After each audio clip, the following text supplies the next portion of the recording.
कि मकर राशि वालों के लिए अगस्त, सितंबर और अक्टूबर का महीना प्रेम और वैवाहिक जीवन के लिए कैसा रहेगा। क्या आपके लिए प्रेम विवाह के कोई योग बनेंगे? अगर आप रिलेशनशिप में हैं तो आपके लिए 90 दिनों में क्या परिस्थितियां बनेंगी? वैवाहिक जीवन की क्या स्थिति रहने वाली है?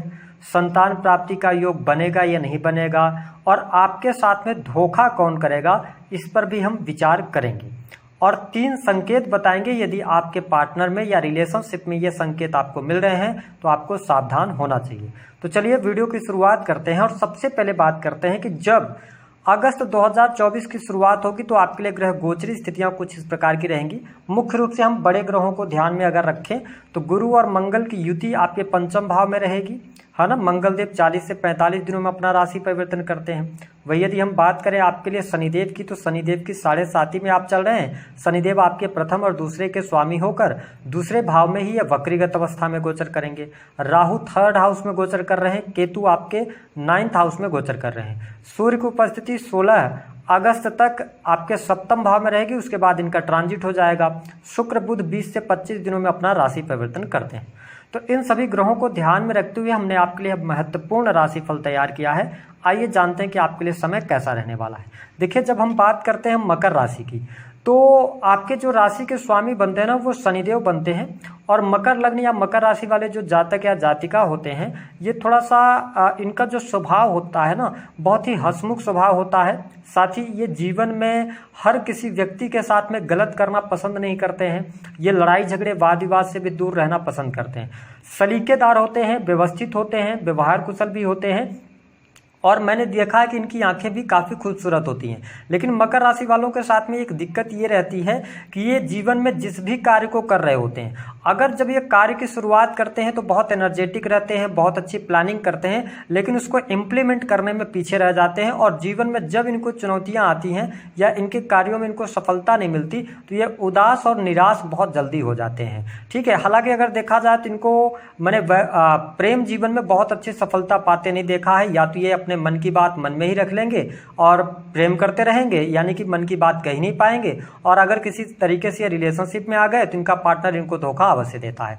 अगर हम दाम्पत्य जीवन की बात करते हैं तो सामान्य तौर पर दाम्पत्य जीवन इनका औसत रहता है। हालांकि जब इनका विवाह होता है तो शुरुआत में दाम्पत्य जीवन में इनके बहुत उतार चढ़ाव आते हैं। ठीक है, टूटने का डर, विवाह शादी खत्म होने का डर, ऐसी स्थितियां बनती हैं। लेकिन समय धीरे धीरे जब आगे बढ़ता है तो चीजें थोड़ी सी अनुकूल होती हैं। अब हम बात कर लेते हैं कि आपके लिए प्रेम जीवन के लिहाज से समय कैसा रहेगा। देखिए, आपके पंचम भाव के जो स्वामी बनते हैं वो शुक्र देव बनते हैं। और शुक्र की उपस्थिति आपके अष्टम भाव में रहेगी। 25 सितंबर को ये नवम भाव में जाएंगे, नीच के हो जाएंगे। वही देव गुरु बृहस्पति और मंगल की युति आपके पंचम भाव में। तो पहली बात तो मकर लग्न और मकर राशि वालों के लिए जो समय रहेगा अगस्त का महीना, यदि आप लव एंड रिलेशनशिप में हैं तो आपके लिए शानदार रहने वाला है। किसी भी प्रकार की समस्या यहाँ पर देखने को नहीं मिलेगी। प्रेमी प्रेमिकाओं के बीच में संबंध अच्छे रहने वाले हैं। हाँ, मंगल जब पंचम भाव में है तो आप बहुत ज़्यादा एकाधिकार मतलब करने वाले लोगों में से हो जाएंगे। यानी कि आपका जो पूरा फोकस है या एनर्जी है वो आपके प्रेम जीवन पर जरूर लगने वाली है। लेकिन आपका जो पार्टनर होगा उसमें कहीं ना कहीं से एग्रेशन की स्थितियां आपको 26 अगस्त तक देखने को मिलेंगी। हालांकि 26 अगस्त के बाद से लेकर सितंबर का जो महीना रहेगा यह आपके लव लाइफ के लिए अच्छा रहने वाला है। इसमें किसी भी प्रकार की समस्या और दुराव की स्थिति नहीं आएगी। अगर कोई मिसअंडरस्टैंडिंग वगैरह भी चल रही थी तो वह मिसअंडरस्टैंडिंग भी आपकी दूर होगी।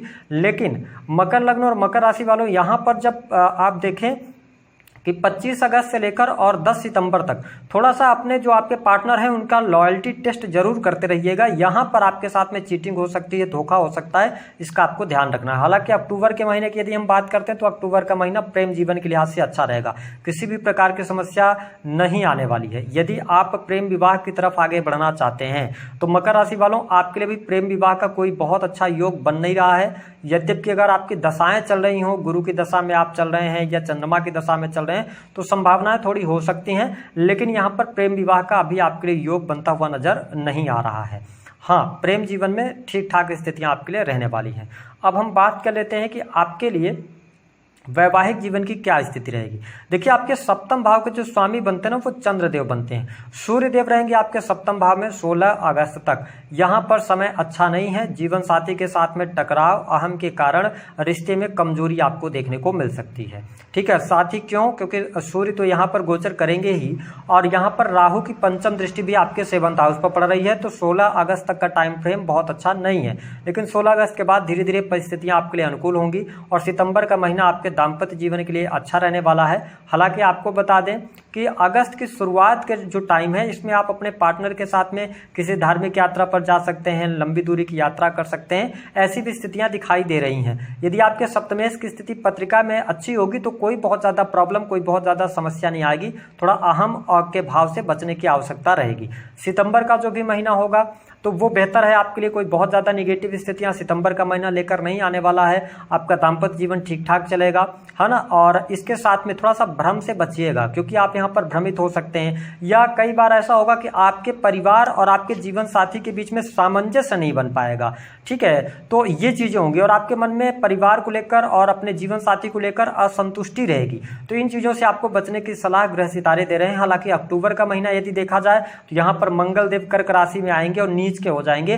अक्टूबर का महीना डाइवोर्स की स्थितियां, सेपरेशन की स्थितियां बनाने का कार्य कर सकता है। इस महीने में आपको सावधान रहना होगा। तो ओवरऑल अगर हम प्रेडिक्शन की बात करते हैं तो आपके लिए वैवाहिक जीवन के लिहाज से 16 अगस्त तक ठीक है परिस्थितियां, लेकिन संभालना रहेगा। सितंबर भी ठीक आपके लिए जाएगा, लेकिन अक्टूबर का महीना आपके मैरिटल लाइफ के लिए अच्छा नहीं रहेगा। दूसरी बात ये कर लेते हैं, संतान प्राप्ति का क्या योग बनता है। बिल्कुल संतान का सुख प्राप्त होगा, संतान की प्रगति हो रही है। यदि आप फैमिली प्लानिंग करना चाहते हैं तो आपके लिए समय बहुत अनुकूल है। आपको फैमिली प्लानिंग करना चाहिए, आपको उसमें सफलता प्राप्त हो जाएगी। यदि आपकी संतान पहले से है तो संतान की स्थिति, पढ़ाई लिखाई, उनकी हेल्थ, सब कुछ ठीक रहने वाला है। और आप देखेंगे कि अगस्त और सितंबर के महीने में संतान के ऊपर बड़ा पैसा भी खर्च होगा। हो सकता है उनके सुख साधनों पर आपको पैसा खर्च करना पड़ जाए। ठीक है, कुछ इलेक्ट्रॉनिक गैजेट्स आप उनको परचेज करके दे सकते हैं। तो ये स्थिति बनती हुई नजर आएगी, लेकिन ओवरऑल स्थितियों की बात करें तो बेहतर रहने वाला है। कोई बहुत ज़्यादा निगेटिव स्थिति नहीं रहेगी। अब हम बात कर लेते हैं कि आपके साथ में धोखा होगा या नहीं होगा। देखिए मैं आपको स्पष्ट कर दूं कि शुक्र और बुध की युति, यानी अगस्त के महीने में मकर लग्न और मकर राशि वालों आपको मार्ग से भटकने से बचना चाहिए, क्योंकि शुक्र बुध की युति अष्टम भाव में है, सूर्य आपके 7th हाउस में है और मंगल की दृष्टि आपके शुक्र पर पड़ रही है। तो यहाँ पर थोड़ा सा आपको ध्यान देना होगा, भटकाव से बचना होगा। अन्यथा एक्स्ट्रामैरिटल अफेयर वगैरह में भी अगर आप हैं तो आगे चल के जैसे शुक्र कन्या राशि में जाएंगे, 9th हाउस में जाएंगे, तो चीजें उजागर हो जाएंगी। इसको लेकर आप अवेयर जरूर रहिएगा। आंख मूंद करके किसी पर भरोसा मत कीजिएगा। लगन पर गुरुदेव बृहस्पति की नीच की दृष्टि है और शनि वक्री भी अवस्था में है, तो अपने मान सम्मान का जरूर आपको ध्यान रखना चाहिए। बात कर लेते हैं कौन से 3 संकेत यदि आपको आपके रिलेशनशिप में मिल रहे हैं तो रिलेशनशिप में बेहतर करने की आवश्यकता है। पहला संकेत कि यदि लगातार आपके पार्टनर के द्वारा आप कोई भी बात पूछ रहे हैं, डायरेक्टली पूछ रहे हैं, लेकिन वो आपके बातों का सही से जवाब न देकर चीज़ों को घुमा रहे हैं, अगर ऐसी स्थितियां आपको संकेत मिल रहा है तो आपको सावधान होना चाहिए, क्योंकि हो सकता है कि आपके रिश्ते में जो एक प्यार होना चाहिए या जो विश्वास होना चाहिए उसमें कमी है। इस पर आपको काम करना चाहिए। दूसरी स्थिति कि आप देख पाएंगे कि यदि आपका पार्टनर है, आपसे पिछले समय में कोई गलती हो गई थी, लेकिन उसी गलती को लेकर बार बार लड़ाई झगड़े और वाद विवाद हो रहे हैं। ठीक है, या आप उस चीज़ को इग्नोर भी करना चाह रहे हैं, लेकिन आपके पार्टनर उसी चीज़ को बार बार आपके सामने लेकर आ रहे हैं, तो आप समझ जाएं कि रिश्ते में कहीं ना कहीं से दिक्कत आ रही है और आपको सावधान होना चाहिए, रिश्ते को संवारने का प्रयास करना चाहिए। तीसरी बात कि यदि आपके पार्टनर बहुत सारी चीज़ें आजकल आपसे छुपा रहे हैं, आप कोई भी बात कर रहे हैं तो वो आपको लगातार इग्नोर कर रहे हैं। ठीक है, आपके बातों का सही तरीके से रिप्लाई नहीं मिल रहा है, या आप रिलेशनशिप के अंदर भी हैं, लव एंड रिलेशनशिप के अंदर भी हैं, तो यहाँ पर भी आपको इन चीज़ों का ध्यान रखना है, क्योंकि गुरु मंगल की युति पंचम भाव में और शुक्र और बुध की युति अष्टम भाव में बहुत अच्छी मैं नहीं कहूँगा। चीटिंग आपके साथ में हो सकती है, सावधान रहिएगा। उपाय क्या करना है? उपाय के तौर पर भगवान शिव की आराधना करें। आप सप्तम भाव के स्वामी चंद्रमा बनते हैं, जितना ज़्यादा आप चंद्रमा को मजबूत रखेंगे उतना बेहतर परिस्थितियां आपके लिए रहेंगी, दाम्पत्य जीवन भी अच्छा चलेगा। तो आप भगवान शिव की आराधना करें, और सावन का महीना शुरू होगा तो आप भगवान शिव को जल जरूर चढ़ाएं। ऐसा करने से आपके दाम्पत्य जीवन में अनुकूलता अवश्य देखने को मिलेगी। तो दी गई जानकारी पसंद आए तो वीडियो को